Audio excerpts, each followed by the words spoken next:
power lines over there across that valley are approximately 800 meters away, and that's via a path that Komoot is saying actually exists. If I look on Google Maps, they're saying doesn't exist. I do know in this area that several people have gone missing, fallen down the valleys. So yeah, I thought we'd have an exploration today.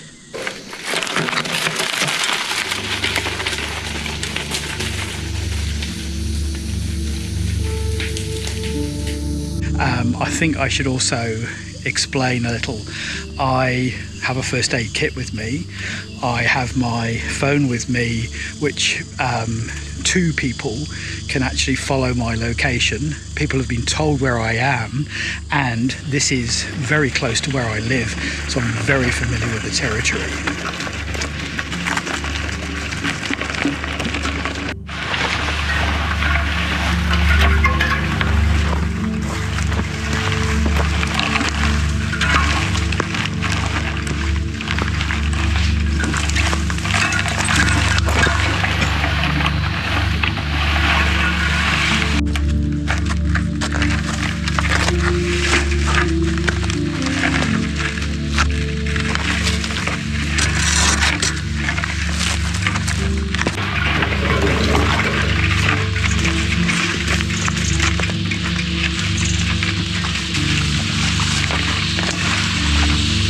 Assuming GoPro does a terrible job of showing how steep it is, behind me you can see there is a very deep valley. It's only quite a short distance, so I'm going to go from the power line, which is here, to that power line over there if I can make it. But it's 800 meters and it's about a 22% down and a 22% up.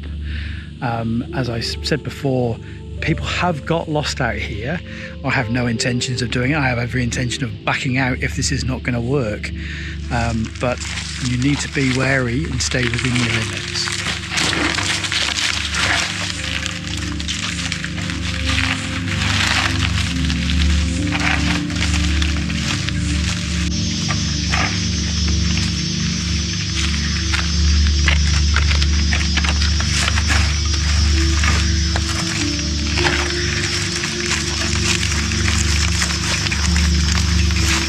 Well, I think I'm about 3/4 of the way down.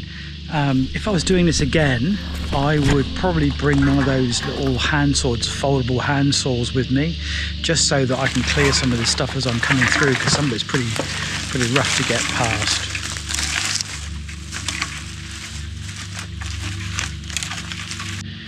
You might be wondering why I'm spending so much of this rough part hiker biking rather than cycling it. It probably doesn't look that rough on a GoPro. It is a bit rougher than it looks, but secondly, I am quite remote for this part of Sydney. I'm on my own, and if something goes wrong, it's most likely to go wrong when I'm riding rather than when I'm walking. So it's purely a safety measure, and I'm unfit, and it's hard, it's rough.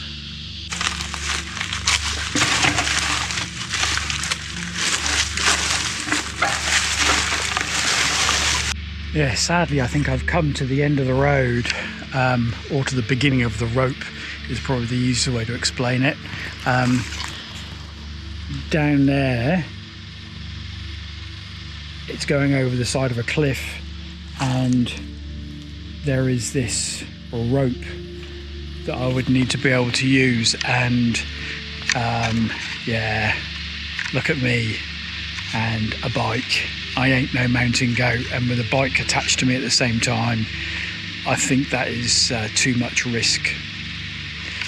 So I'm going to sit here, have something to eat, because I've got to climb out one way or the other. I've either got to go back up the way I came, or I've got to go down through here, which is quite a long way down. It's quite intimidating looking at it.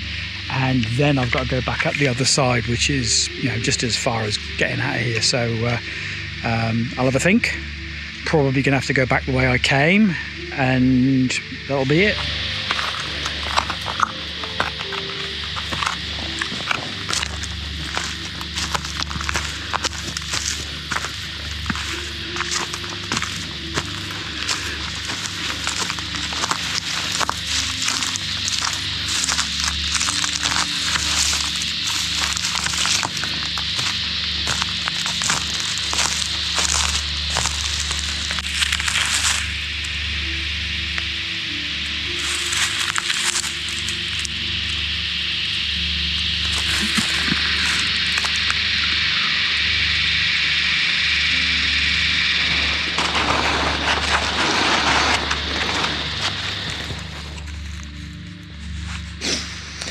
Yeah, so I've had to think about it, and I'm wearing cycling shoes which are slippery enough on just, you know, crappy pathways, let alone having to go down over rock faces.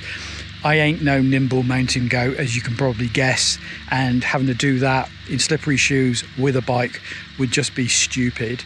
So I'm gonna have to go back out the way I came. It's going to be a fair bit of effort. It's going to be a hard effort either way. But yeah, time to get out of here, because I want to give myself plenty of time while it's still daylight.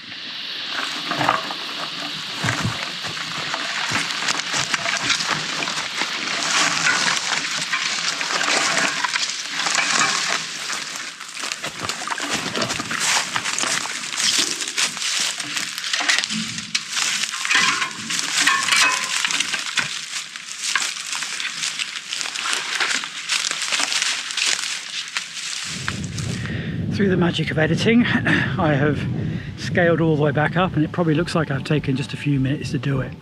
It's taken me the best part of an hour, because obviously I'm going uphill a long way, so you've got to leave enough in your tank that if something goes wrong, like went wrong there, you can turn around and come back up. So time now for time to catch my breath, have a drink and a small muesli bar.